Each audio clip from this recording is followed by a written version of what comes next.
আজও আমাদের চোখে দৃশ্যমান, আজও আমাদেরকে কাঁদায় সেই ঘটনা। আমরা উল্লেখযোগ্য জানি মুহররম মাস, ঐতিহাসিক একটি ঘটনা, কারবালার ইতিহাস। মোহতারাম হাজিরিন, আপনাদেরকে বোঝানোর জন্য, আমার পর্দানিশীন মা ও বোনেরা, আপনাদেরকে বোঝানোর জন্য ছোট্ট একটি ইতিহাস টানব। সর্বপ্রথম ইসলামী শরিয়া মোতাবেক সরদারে কায়নাত আহমদ মোহাম্মদ মুস্তফা সাল্লাল্লাহু আলাইহি ওয়াসাল্লাম, আল্লাহ রাব্বুল আলামিন সর্বপ্রথম মক্কা নগরীতে আব্দুল মুত্তালিবের বংশ পরম্পরায় আব্দুল্লাহর বেটা মুহাম্মদ সাল্লাল্লাহু আলাইহি ওয়াসাল্লামকে তিনার ওরসে জন্মগ্রহণ করেন। মক্কা নগরীতে জন্মগ্রহণ করার পরে সংক্ষেপে বলবো, আল্লাহ রাব্বুল আলামিন নবুয়ত দান করেন। নবুয়তের দান করার পর থেকে 40 বছর বয়স যখন তিনার উপনীত হয়, আল্লাহ রাব্বুল আলামিনের পক্ষ থেকে নবুয়তের দরওয়াজা তিনি উপনীত হয়। আল্লাহ রাব্বুল আলামিনের নবুয়তের দরওয়াজা তিনার জন্য উন্মুক্ত করে দেন। মক্কা নগরীতে প্রকাশ্যে ইসলামের দাওয়াত শুরু করেন। পর্যায়ক্রমে এক পর্যায়ে দাওয়াতের কাজ চলতেছে। এভাবে চলতে চলতে এক পর্যায়ে আল্লাহ রাব্বুল আলামিনের পক্ষ থেকে হুকুম আসে হিজরত করার। হিজরত করে তিনি মক্কা থেকে মদিনায় চলে যান। কঠিন ইতিহাস, ওদিকে যাব না। হিজরত করে মদিনায় চলে যান, ইসলামের দাওয়াত প্রকাশ্যে প্রসারণা শুরু করে দিলেন। ইসলামের দাওয়াত পর্যায়ক্রমে চলতে চলতে এক পর্যায়ে আল্লাহ রাব্বুল আলামিনের ইসলামের বিজয় দান করেন। ফাতেহ মক্কা, মক্কা নগরী বিজয় দান করেন। রোম, পারস্য, ইসলামের পরাশক্তি বড় বড় ক্ষমতাধর রাষ্ট্রকে আল্লাহ রাব্বুল আলামিনের ইসলামের সুশীবল ছায়াতলে নিয়ে আসেন। সুবহানাল্লাহ। আল্লাহ রাব্বুল আলামিন মুহাম্মদ সাল্লাল্লাহু আলাইহি ওয়াসাল্লামের পরিশ্রমে তিনার আসহাব সাহাবায়ে কিরাম রিদওয়ানুল্লাহ তাআলা আনহুম আজমাইন ইসলামিক ইস্পৃহা, ইসলামিক উদ্দীপনা, ইসলামিক শক্তিকে, ইসলামিক মনোমায়নকে অগ্রগামী করে আল্লাহ রাব্বুল আলামিনের এই ইসলামকে সমুন্নত করেছেন। আল্লাহ রাব্বুল আলামিন সেই ফসল দিয়েছেন। পৃথিবীর সমস্ত বড় ধরনের ক্ষমতাধররা এসেছে ইসলামের ছায়াতলে। পর্যায়ক্রমে এভাবে চলতে চলতে যখন মুহাম্মদুর রাসূলুল্লাহ সাল্লাল্লাহু আলাইহি ওয়াসাল্লাম আল্লাহ রাব্বুল আলামিনের ডাকে দুনিয়া থেকে বিদায় নিয়ে গেলেন, পর্যায়ক্রমে আসতেছে ইসলামী হুকুমত। আল্লাহ রাব্বুল আলামিনের সিলসিলা ইসলামী হুকুমতকে রাখার জন্য যুগে যুগে আল্লাহ রাব্বুল আলামিন প্রত্যেক ব্যক্তিকে তৈরি করে রেখে দিয়েছেন। প্রত্যেক ব্যক্তিকে তৈরি করে রেখে দিয়েছেন। মুহাম্মদুর রাসূলুল্লাহ সাল্লাল্লাহু আলাইহি ওয়াসাল্লাম ইন্তেকাল হয়ে গেল। তিনি ইন্তেকাল করার পরে জানাজা সম্মিলিতভাবে হইতেছে না। কে জানাজা পড়াবে সেই নিয়ে দ্বিধাদ্বন্দ্ব। এককভাবে এক একজন জানাজার নামাজ পড়াইতেছেন। ঘটনাক্রমে মদিনাবাসী, মক্কাবাসী, আনসার এবং মুহাজির যারা মক্কা থেকে হিজরত করে মদিনায় চলে গেছেন তাদেরকে মুহাজির বলা হয়। আর মদিনায় অধিবাসী যারা ছিল তাদেরকে আনসার বলা হয়। আনসার এবং মুহাজিররা সমষ্টিগতভাবে তারা একত্রবাদ হলো যখন রাসূল সাল্লাল্লাহু আলাইহি ওয়াসাল্লামকে দাফন করা হবে। তারা একত্রতা হলো যে রাসূল সাল্লাল্লাহু আলাইহি ওয়াসাল্লামকে দাফন করে ফেলবো, আমাদের নেতা কে হবে? আমাদের তো বিশ্বনবী সাল্লাল্লাহু আলাইহি ওয়াসাল্লাম চলে গেছেন, আমরা তো নেতা শূন্য, নেতৃত্ব শূন্য। আমাদের নেতা কি হবে? আগে নেতা কি হবে ফাইসালা হবে, এরপরে হবে রাসূল সাল্লাল্লাহু আলাইহি ওয়াসাল্লামের দাফন। তো আনসারদের পক্ষ থেকে এক ব্যক্তি দাঁড়ায় গেলেন যে আমার খেয়াল হয় আনসার থেকে একজন নেতা হোক এবং মুহাজির থেকে একজন নেতা হোক। কোন আপনাদের কাছে প্রশ্ন, একই রাষ্ট্রে কি দুইজন নেতা চলে? একই রাষ্ট্রে কি দুই নেতা হয়? হয় না। দুই নেতার মাধ্যমে এক রাষ্ট্র চলতে পারে না। দুই রাষ্ট্রের ভিতরে এক রাষ্ট্রের ভিতরে দুই নেতা যদি হয়ে যায় তাহলে কি আসবে? অশৃঙ্খল সৃষ্টি হবে, মনমালিন্যতা হবে এবং ফাইসালার ভিতরে জগদাবিদ্বন্দ্ব হবে। তো এমন সময় আল্লাহ রাব্বুল আলামিন যাকে নেতৃত্ব দিবেন তাকে দাঁড় করিয়ে দেন। আল্লাহু আকবার। সিদ্দিক আকবর রাদিয়াল্লাহু তাআলা আনহু দাঁড়িয়ে গেলেন। বিশ্বনবীর এক লক্ষাধিক হাদিস থেকে এক হাদিস নিয়ে দাঁড়িয়ে গেলেন। আর সিদ্দিক আকবর রাদিয়াল্লাহু তাআলা আনহু উচ্চ কণ্ঠে বললেন, আমি শুনেছি বিশ্বনবী সাল্লাল্লাহু আলাইহি সাল্লামকে বলতে নেতা হবে কুরাইশ থেকে। সুবহানাল্লাহ। নেতা হবে কুরাইশ থেকে। এই বাণী শোনার সাথে সাথে আনসার থেকে যে ব্যক্তি দাঁড়িয়েছিলেন তিনি সাথে সাথে বসে গেলেন। তিনার প্রশ্ন শেষ, তিনি বসে গেলেন। যেহেতু নবী বলেছেন কুরাইশ থেকে নেতা হবে, বোঝা গেল মুহাজিরদের মধ্য থেকে নেতৃত্ব দেওয়া হবে। সুবহানাল্লাহ। এবার সিদ্দিক আকবর রাদিয়াল্লাহু তাআলা আনহু লক্ষাধিক হাদিস থেকে একটি বাণী শুনিয়ে দিলেন। বিশ্বনবী সাল্লাল্লাহু আলাইহি সাল্লাম ফয়সালা দিয়ে গেছেন কুরাইশ থেকে নেতা হতে হবে, নেতা কুরাইশ থেকে হবে।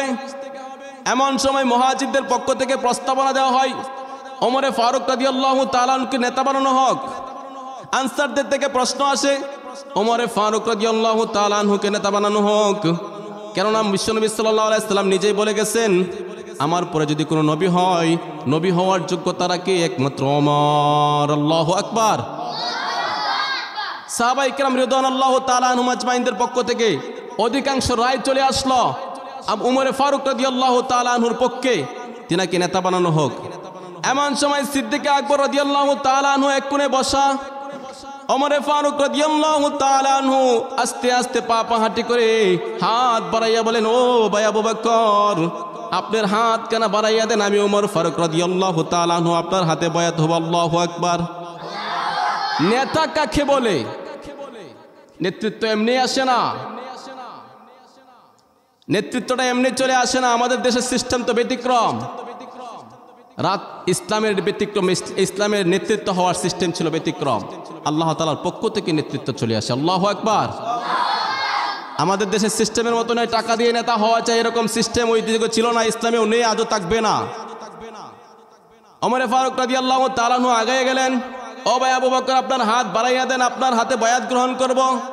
এদিকে যে সমস্ত আনসার সাহাবী, মুহাজির সাহাবী প্রস্তাব করেছিল ওমরে ফারুককে নেতা বানানোর জন্য, পিছন দিকে তাকাইয়া দে, নেতাই আমাদের নাই, আমরা কাকে বাড়াই দিব? যেহেতু আমাদের নেতা বায়াত গ্রহণ করে ফেলেছে ওমরের কাছে, ওমর বায়াত গ্রহণ করে ফেলেছে আবু বকরের কাছে, বিদায় আমাদের আর কোনো সন্দেহ নাই। সমস্ত সাহাবায়ে কেরাম এক বাক্যে আবু বকর রাদিয়াল্লাহু তাআলা আনহুর হাতে বায়াত গ্রহণ করে বলেন সুবহানাল্লাহ। এভাবে চলতেছে চলতেছে আবু বকর রাদিয়াল্লাহু তাআলা আনহু খেলাফতের মসনদে 2 বছর সমাসীন ছিলেন। তিনাকে শহীদ করা হলো। তিনাকে শহীদ করার পরে তিনিও সিদ্ধান্ত দিয়ে যায় না, ইচ্ছা করলে তিনার ছেলেকেও দিতে পারত, কিন্তু তিনার ছেলে যোগ্যবান সাহাবী থাকার পরেও তিনার ছেলেকে ব্যক্তিগতভাবে রায় দেওয়া হয় নাই। তিনি যখন চলে গেলেন, যাওয়ার আগে ওসিয়ত করে গেলেন, আমি আবু বকর যখন ইন্তেকাল করব, দুনিয়া থেকে চলে যাব, তোমরা ওমরকে খেলাফতের মসনদে সমাসীন করে নিও। সুবহানাল্লাহ। ওমরে ফারুক রাদিয়াল্লাহু তাআলা আনহু খেলাফতের মসনদে সমাসীন হলেন সিদ্ধান্তক্রমে, মজলিসে শুরা সিদ্ধান্তক্রমে খেলাফতের মসনদে সমাসীন হয়ে দীর্ঘ 10 বছর খেলাফতের মসনদে সমাসীন ছিলেন। 10 বছর রাষ্ট্র পরিচালনা করেছেন। 10 বছর রাষ্ট্র পরিচালনা করার পরে তিনার ছেলে যোগ্যতা সম্পন্ন একজন ছেলে থাকার পরেও তিনিও মত দেন নাই। আব্দুল্লাহ ইবনে ওমর যোগ্যতা সম্পন্ন সাহাবী থাকার পরেও তিনি রায় দেয় নাই। তিনি বলতেছেন, আমি ইন্তেকালের পরে তোমাদের যাদের যোগ্য মনে হবে, যাকে যোগ্যতা সম্পন্ন মনে হবে, তাকে খেলাফতের মসনদে সমাসীন করবে। ও আমার সাহাবায়ে কেরাম, আমার সাথী আসহাবেরা, আপনাদের যাদের পছন্দ হয় তাকে আপনি খেলাফতের মসনদে বসিয়ে নেবেন। সুবহানাল্লাহ। ওমরে ফারুক রাদিয়াল্লাহু তাআলা আনহু ইন্তেকাল করে ফেললেন, শাহাদাত বরণ করলেন, তিনাকেও শহীদ করা হলো। ওসমান গনি রাদিয়াল্লাহু তাআলা আনহুকে মানুষেরা, সাহাবায়ে কেরাম, বড় বড় সাহাবায়ে কেরাম বাড়ি থেকে ধরে নিয়ে এসে খেলাফতের মসনদে সমাসীন করে দেন। সুবহানাল্লাহ। ওসমান গনি রাদিয়াল্লাহু তাআলা আনহু দীর্ঘ 12 বছর খেলাফতের মসনদে সমাসীন ছিলেন। 12 বছর খেলাফতের মসনদে সমাসীন থাকার পরে ওসমান গনি রাদিয়াল্লাহু তাআলা আনহুকেও শহীদ করা হলো। ওসমান গনি, বিশ্বনবী সাল্লাল্লাহু আলাইহি সাল্লাম বলেন, দুনিয়ার বুকে প্রত্যেকটা মানুষের জন্য এক একজন সাক্ষী হবে, এক একজনের জন্য এক একজন সুপারিশ করবে। আমার সাহাবায়ে কেরাম থেকে আল্লাহ তাআলার পক্ষ থেকে সুপারিশ হবে, অমুক বান্দার পক্ষ থেকে অমুক বান্দার সুপারিশ হবে, কিন্তু আমি ওসমানের পক্ষে কালামুল্লাহ, আল্লাহ তাআলার কোরআন স্বয়ং সাক্ষী হয়ে যাবে। সুবহানাল্লাহ। কাল কিয়ামতের ময়দানে রক্তময় কোরআন ওসমানের জন্য সাক্ষী হয়ে যাবে। আল্লাহু আকবার। ওসমান গনি রাদিয়াল্লাহু তাআলা আনহু ইন্তেকালের পরে আলী রাদিয়াল্লাহু তাআলা আনহুকে খেলাফতের মসনদে শুরার মাধ্যমে সিদ্ধান্তক্রমে তিনাকে খেলাফতের মসনদে সমাসীন করা হয়। এভাবে চলতেছে খেলাফতে রাশেদার যুগ। এভাবে খোলাফায়ে আরবার যুগ চলে গেল। আলী রাদিয়াল্লাহু তাআলা আনহু খেলাফতের মসনদ থেকে যে তিনিও ইন্তেকাল করে তিনাকেও শহীদ করা হয়।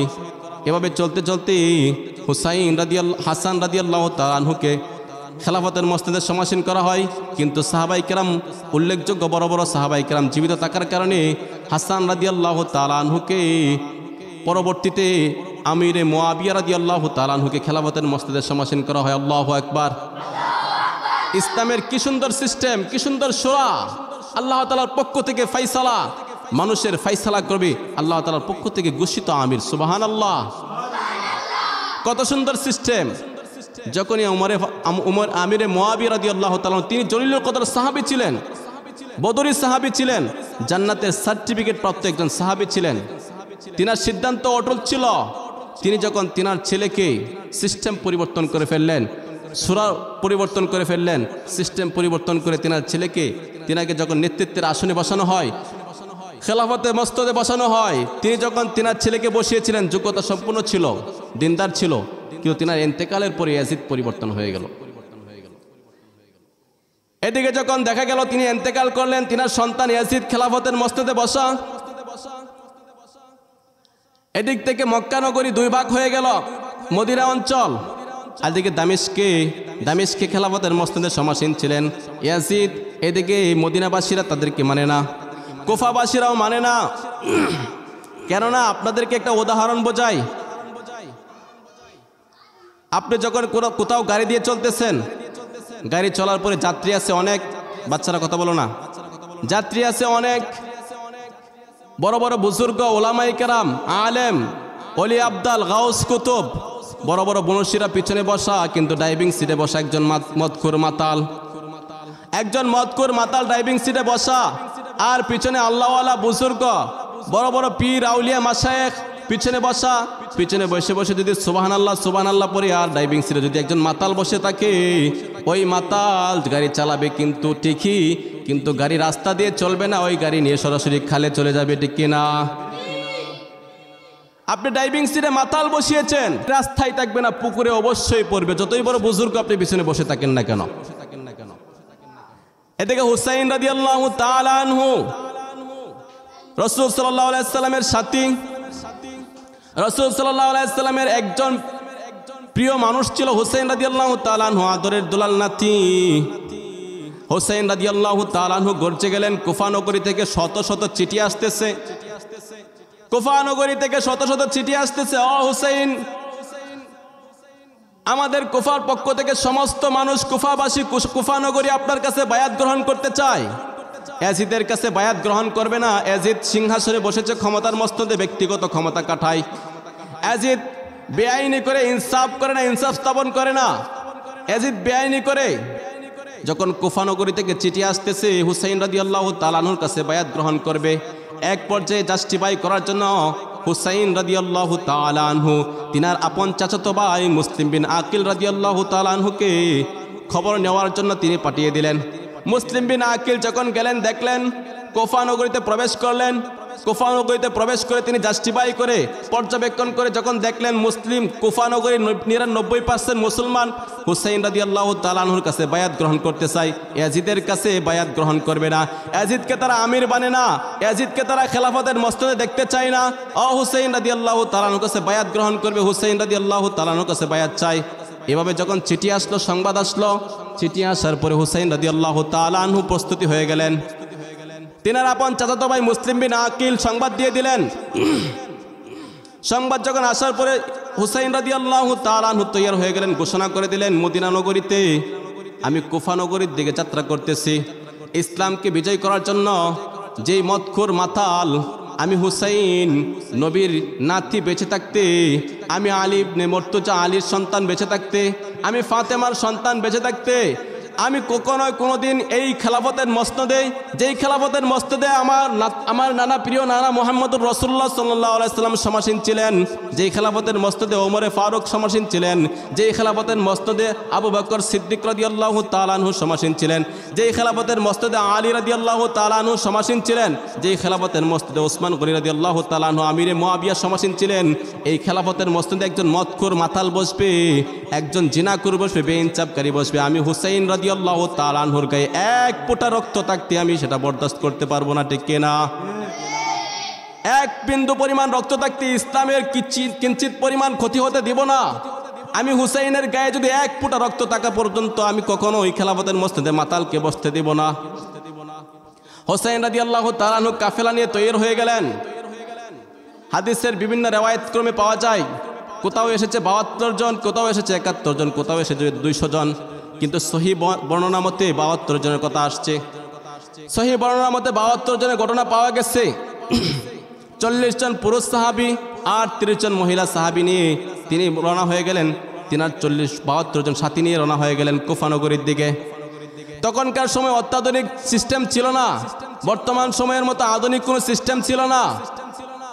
চিঠির মাধ্যমে, দূতের মাধ্যমে আদান প্রদান হতো।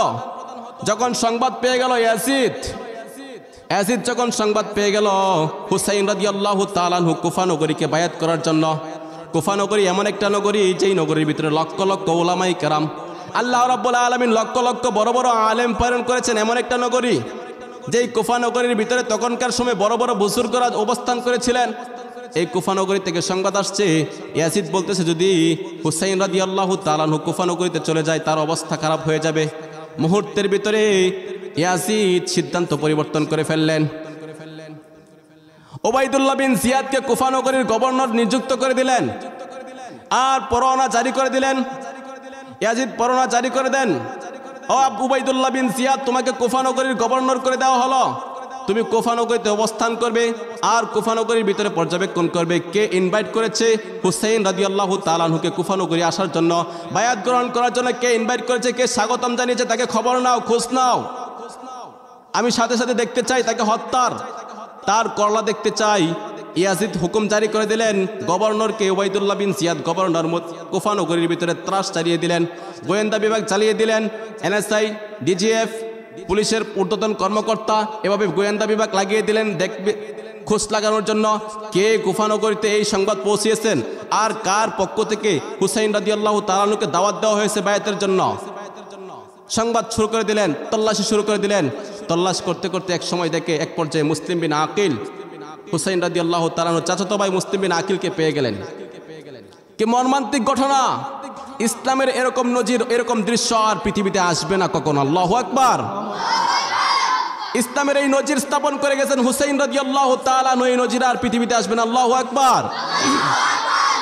মুসলিম বিন আকিলকে যখন গোয়েন্দা বাহিনী ধরে ফেললেন, উবাইদুল্লাহ বিন জিয়াদ স্বৈরা শাসক মুসলিম বিন আকিল রাদিয়াল্লাহু তাআলা আনহুকে কুফা নগরীর ভিতরে সবচেয়ে বড় মসজিদ, কুফা নগরীর ভিতরে সবচেয়ে বড় হাইওয়ে রোডের সামনে দিয়ে শেষরিয়ে তিনাকে যখন ধরা হয়, পাকড়াও করা হয়, কুফা নগরীর সবচেয়ে বড় মসজিদের সামনে এসে কল্লাকে দুবাক করে দেয়। আল্লাহু আকবার, নাউজুবিল্লাহ। মুসলিম বিন আকিলকে হত্যা শহীদ করে ফেলা হয় আর শহীদ করে উবাইদুল্লাহ বিন জিয়াদ এই স্বৈরা শাসক কল্লাটাকে ঝুলিয়ে রেখে দিয়েছে হাইওয়ে রোডের মাঝখানে, মসজিদের সামনে। কুফা সবচেয়ে বড় মসজিদ, মসজিদের সামনে হাইওয়ে রোডে ঝুলিয়ে রেখে দেওয়া হয়েছে আর চেহারাটাকে তেত্রা বেত্রা করে ফেলেছে, খণ্ড বিখণ্ড করে ফেলেছে স্বৈরা শাসক Ubaidullah bin Ziyad. Ubaidullah bin Ziyad Muslim bin Aqil রাদিয়াল্লাহু তাআলা আনহুকে হত্যা করে কল্লাকে ঝুলিয়ে দেওয়া হয়েছে আর খোঁজ লাগিয়ে দিয়েছে, পরোয়ানা জারি করে দিয়েছে, খোঁজ লাগাও কে মুসলিম বিন আকিলকে আশ্রয় দিয়েছে, কার বাসায় খানা খেয়েছে, কার বাসায় আশ্রয় গ্রহণ করেছে, কার বাসায় মুসলিম বিন আকিল অবস্থান করেছে আর কার পত্র এখানে প্রেরণ করেছে, তাকে তল্লাশি লাগায় দাও। তল্লাশি শুরু করে দেয় আর যাদেরকে ইনভাইট করেছিল মুসলিম বিন আকিলকে খানা খেয়েছেন এবং বাসস্থান দিয়েছেন ওই সমস্ত ব্যক্তিদেরকে ধরে ধরে উবাইদুল্লাহ বিন জিয়াদ স্বৈরা শাসক হত্যা করে ফেলে। নাউজুবিল্লাহি মিন যালিক, বলেন না নাউজুবিল্লাহ। উবাইদুল্লাহ বিন জিয়াদ অত্যাচারের স্টিম রোলার চালু করে দিলেন।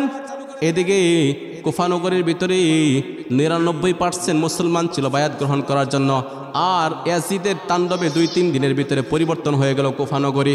কুফা নগরীর ভিতরে নিস্তব্ধ বিরাজ করতেছে। কুফা নগরীর ভিতরে কেউ আর সায় শব্দ দেয় না, কথা বলে না, কেউ আর আওয়াজ করে না, কোনো সারা শব্দ দেয় না, কি করতেছে।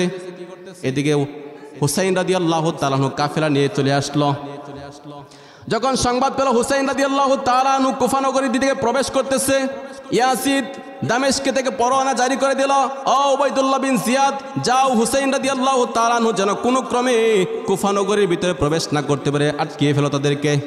উবাইদুল্লাহ বিন জিয়াদ তার সৈন্যবাহিনী নিয়ে ছুটে গেল।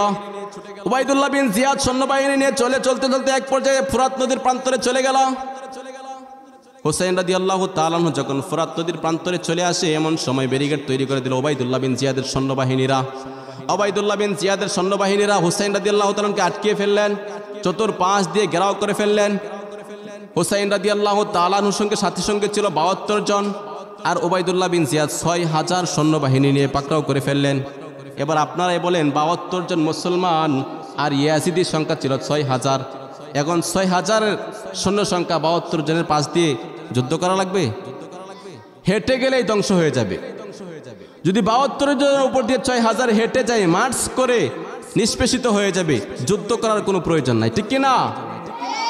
কিন্তু মুসলমানের দুঃসাহস, হুসাইন রাদিয়াল্লাহু তাআলা আনহু উবাইদুল্লাহ বিন জিয়াদকে বলে, উবাইদুল্লাহ বিন জিয়াদ, কোন সাহসে মুহাম্মদের নাতি, মুহাম্মদ সাল্লাল্লাহু আলাইহি সাল্লামের প্রিয় নাতি আলী রাদিয়াল্লাহু তাআলা আনহুর সন্তান ফাতেমা রাদিয়াল্লাহু তাআলা আনহুর সন্তানকে কোন সাহসে তুমি আটকে ফেললে?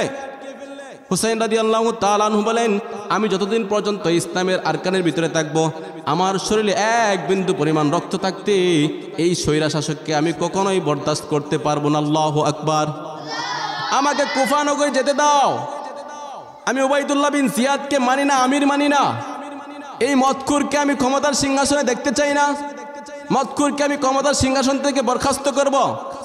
উবাইদুল্লাহ বিন জিয়াদ বলে, এই কথা বললে চলবে না, আপনাকে ফুরাত নদীর প্রান্ত থেকে কুফা নগরীর দিকে যাইতে দেওয়া হবে না। আপনি আগে ইয়াজিদের কাছে বায়াত গ্রহণ করেন, ইয়াজিদের কাছে বায়াত গ্রহণ করেন, তারপরে আপনাকে যেতে দেওয়া হবে কুফা নগরীতে, নচেত আপনাকে কোথাও যেতে দেওয়া হবে না। পিছনেও যেতে পারবেন না, সামনেও যেতে পারবেন না, ডাইনেও যেতে পারবেন না, বামেও যেতে পারবেন না। আপনার জন্য ফুরাত নদীর প্রান্তরে আপনার সীমাবদ্ধ, যাকে কারবালার ময়দান বলা হয়। আল্লাহু আকবার। উবাইদুল্লাহ বিন জিয়াদ পরোয়ানা জারি করে দিলেন। এদিকে হুসাইন রাদিয়াল্লাহু তাআলা আনহু দেখেন সব কিছু বন্ধ। একদিন চলে গেল, 2 দিন চলে গেল, 3 দিন চলে গেল, কোনো রাস্তা পাইতেছে না। পানি বন্ধ করে দেওয়া হলো, পানির আগ্রাসন বন্ধ করে দেওয়া হলো। পানির আগ্রাসন বন্ধ করে দেওয়ার পরে উবাইদুল্লাহ বিন জিয়াদকে বলেন, হুসাইন রাদিয়াল্লাহু তাআলা আনহু বলেন, উবাইদুল্লাহ বিন জিয়াদ, ঠিক আছে মানছি, আমি কুফা নগরীর দিকে প্রবেশ করব না। আমি তোমাকে 4টা শর্ত দিব, 4টা শর্তের যে কোনো একটাকে আমাকে মানতে দাও। 4টা বিষয় থেকে যে কোনো একটা বিষয় আমাকে পালন করতে দাও। উবাইদুল্লাহ বিন জিয়াদকে বলে, ও উবাইদুল্লাহ বিন জিয়াদ, 1 নম্বর বিষয়, আমাকে কুফা নগরীর দিকে প্রবেশ করতে দাও। আর যদি কুফা নগরীর দিকে প্রবেশ করতে না দাও, 2 নম্বর, আমাকে মদিনার দিকে যাইতে দাও সসম্মানে। আমাকে যদি মদিনার দিকে যাইতে দাও, তাহলে 3য় নম্বর, আমাকে কোথাও ছেড়ে দাও, আমি কুফায়ও যাব না, মদিনাও যাব না, পৃথিবীর অন্য কোথায় চলে যাব, তারপরেও তোমাদের কুফা নগরী প্রবেশ করব না। আল্লাহু আকবার। উবাইদুল্লাহ বিন জিয়াদ নিষ্ঠুর পাষাণ হৃদয়ে উবাইদুল্লাহ বিন জিয়াদ বলে, ও ইমাম, ও হুসাইন, আপনাকে কুফা নগরী নয়, কোথাও নয়, পৃথিবীর কোথাও যেতে দেওয়া হবে না। আপনি যদি যতক্ষণ পর্যন্ত ইয়াজিদকে ইমাম না মানবেন, ইয়াজিদের হাতে বায়াত গ্রহণ না করবেন, আপনাকে কোথাও যেতে দেওয়া হবে না। উবাইদুল্লাহ বিন জিয়াদ পরোয়ানা জারি করে দিলেন। 3য় নম্বর অপশন চলে গেল। 4র্থ নম্বর অপশন বলতেছেন হুসাইন রাদিয়াল্লাহু তাআলা আনহু, ও উবাইদুল্লাহ বিন জিয়াদ, 4 নম্বর অপশন হলো, আমি কুফাও যাব না, মদিনাও যাব না, পৃথিবীর অন্য কোথাও যাব না, আমি দামেস্কে সরাসরি যেতে চাই। ইয়াজিদকে জিজ্ঞাসা করব, মুহাম্মদ সাল্লাল্লাহু আলাইহি সাল্লামের আদরের দুলাল নাতি হুসাইন জীবিত থাকতে, আলীর সন্তান জীবিত থাকতে, ফাতেমার সন্তান জীবিত থাকতে কোন সাহসে সে আমার জন্য ফুরাত নদীর পানি বন্ধ করে দেয়? আমি তাকে জিজ্ঞাসা করতে চাই, আল্লাহ তাআলার নিয়ামত দেওয়া পানি কোন সাহসে সে বন্ধ করে দিতে চায়? ও উবাইদুল্লাহ বিন জিয়াদ, আমাকে দামেস্কে যেতে দেওয়া হয়, আমাকে দামেস্কে যেতে দাও, আমি দামেস্কে যাব। উবাইদুল্লাহ বিন জিয়াদ বলে, যতক্ষণ পর্যন্ত আপনি এখানে বায়াত গ্রহণ না করবেন, 1 চুল পরিমাণ আপনাকে সামনে বেরোতে দেওয়া হবে না। নাউজুবিল্লাহ। এবার ফয়সালা হয়ে গেল। উবাইদুল্লাহ বিন জিয়াদ পরোয়ানা জারি করে দিলেন। উবাইদুল্লাহ বিন জিয়াদ বলেন, ও ইমাম হুসাইন, আপনার সাথে আমাদের মোকাবেলা একটাই, আপনি বায়াত গ্রহণ করেন, আপনাকে ছাড় দেওয়া হবে, আর যদি বায়াত গ্রহণ না করেন, আপনাকে ছাড় দেওয়া হবে না। সাথে সাথে হুসাইন রাদিয়াল্লাহু তাআলা আনহু বলেন, কখনোই নয়, কখনোই নয়, ওই স্বৈরা শাসককে আমি কখনো ইসলামের সুশীবল ছায়াতলে আমি কখনোই তাকে মেনে নিতে পারবো না আমির হিসাবে, আমি কখনো তার কাছে বায়াত গ্রহণ করব না। হুসাইন রাদিয়াল্লাহু তাআলা আনহু সংবাদ যখন দিয়ে দিলেন, উবাইদুল্লাহ বিন জিয়াদ ঘোষণা করে দিলেন, তাহলে তো হলোই না, আপনার সাথে এখন ফাইসালা হবে তরবারির মাধ্যমে, তরবারি ছাড়া আর কোনো রাস্তা আপনার জন্য খোলা নাই। নাউজুবিল্লাহ। 72 জন সৈন্য সংখ্যা সম্ভব? কিন্তু মুসলমানের পক্ষ থেকে মুসলমান ইমাম হুসাইন রাদিয়াল্লাহু তাআলা আনহু, ঠিক আছে, আল্লাহু আকবার। ইমাম হুসাইন রাদিয়াল্লাহু তাআলা আনহু পরোয়ানা জারি করে দিলেন, ঠিক আছে, এবার ফাইসালা হবে তরবারির মাধ্যমে। ইমাম হুসাইন রাদিয়াল্লাহু তাআলা আনহু প্রস্তুত হয়ে কাফেলার দিকে চলে গেলেন। আর মুসলমানের সংখ্যা কম, এদিকে সপ্তাহখানি চলে গেল, খাবার নাই, পানি নাই, কোনো কিছু নাই। তাবুতে গিয়ে মুসলমান সংখ্যাদেরকে বলেন, মুসলমান সৈন্যদেরকে বলেন, ও মুসলমানেরা, তোমাদের কাছে আকুতি একটাই, এবার ফাইসালা আমাদের জন্য চতুর্দিকে রাস্তা বন্ধ হয়ে গেছে, চতুর্দিক দিয়ে আমাদের জন্য রাস্তা বন্ধ, যুদ্ধ করা ছাড়া আমাদের কোনো বিকল্প রাস্তা নাই। উবাইদুল্লাহ বিন জিয়াদ আমাদের জন্য চতুর্দিক দিয়ে বন্ধ করে দিয়েছেন। ওবায়দুল্লাহ বিন জিয়াদ স্বৈরশাসক আমাদের সমস্ত রাস্তা বন্ধ করে দিয়েছে। যখন এই ঘোষণা দেওয়া হলো আমি হুসাইন রাদিয়াল্লাহু তাআলা আনহু যুদ্ধের মাধ্যমে ফাইসালা করব, তোমরা আমার জন্য দোয়া করো, আমার জন্য তোমরা দোয়া করো, সাহস রাখো, আমি হুসাইন রাদিয়াল্লাহু তাআলা আনহু যুদ্ধের ময়দানে চলে যাইতেছি। এদিক থেকে 40 জন মুসলমান যুবক, 40 জন মুসলমান সৈন্য দাঁড়িয়ে গেলেন আর বলেন আমাদের ইমাম যেহেতু নাই, আমাদের ইমাম যেহেতু যুদ্ধে চলে যাইতেছে, আমরা থাকতে পারবো না। হুসাইন রাদিয়াল্লাহু তাআলা আনহু, আমরা জীবিত থাকতে আপনাকে যুদ্ধে একা ছেড়ে দিব আর আমরা বেঁচে থাকবো, এটা হতে পারে না। আল্লাহু আকবার। আমরা আল্লাহর রাস্তায় যুদ্ধ করে শহীদ হয়ে যাব। এভাবে যুদ্ধের জন্য রওনা হয়ে গেলেন। যুদ্ধ করতে করতে কারবালার প্রান্তরে 40 জন সাথী তারা শহীদ হয়ে গেল। আল্লাহু আকবার। হুসাইন রাদিয়াল্লাহু তাআলা আনহু এক পর্যায়ে যখন দেখেন 40 জন শহীদ হয়ে গেল সৈন্যবাহিনী, এদিকে মহিলা ছাড়া আর হুসাইন রাদিয়াল্লাহু তাআলা ছাড়া আর কেউ নাই বাকি। এদিক থেকে যখন বিদায় নেয় হুসাইন রাদিয়াল্লাহু তাআলা আনহু তাবুর দিকে চলে আসেন। তাবুর দিকে চলে আসার পর হুসাইন রাদিয়াল্লাহু তাআলা আনহু প্রিয় স্ত্রীর কাছে বিদায় নিতে আসে। মহিলার তাবুতে এসে প্রিয় স্ত্রীর কাছে বিদায় নেই। ও আমার প্রিয় স্ত্রী, দুনিয়াতে আমি তো একা হয়ে গেলাম, আমার নানা জান নাই, আজকে আমাকে সাহায্য করার মতো কেউ নাই। আমার 40 জন সাথী ছিল, 40 জন সাথীও আমার শহীদ হয়ে গিয়েছে। আজকে যদি আমার নানা জান জীবিত থাকতো, আমার নানা জান আজকে আমাকে সহযোগিতা করতো, আমাকে সহযোগিতা করার কেউ নাই। আজকে যদি আমার সম্মানিত পিতা আলী রাদিয়াল্লাহু তাআলা আনহু জীবিত থাকতো, আমাকে সহযোগিতা করার জন্য এক গর্জনেই তিনি যথেষ্ট ছিল। আল্লাহু আকবার। ও প্রাণের স্ত্রী, আমাকে সহযোগিতা করার মতো আজকে কেউ নাই। আমি বড় নিঃস্ব হয়ে গেলাম রে, আমি বড় নিঃস্ব হয়ে গেছি। আমার প্রাণের ভাই শহীদ হয়ে গিয়েছে, আমার বাবাও চলে গেছে, মা ছোটকালে এতিম করে চলে গেছে, প্রিয় নানা যেও চলে গেছে।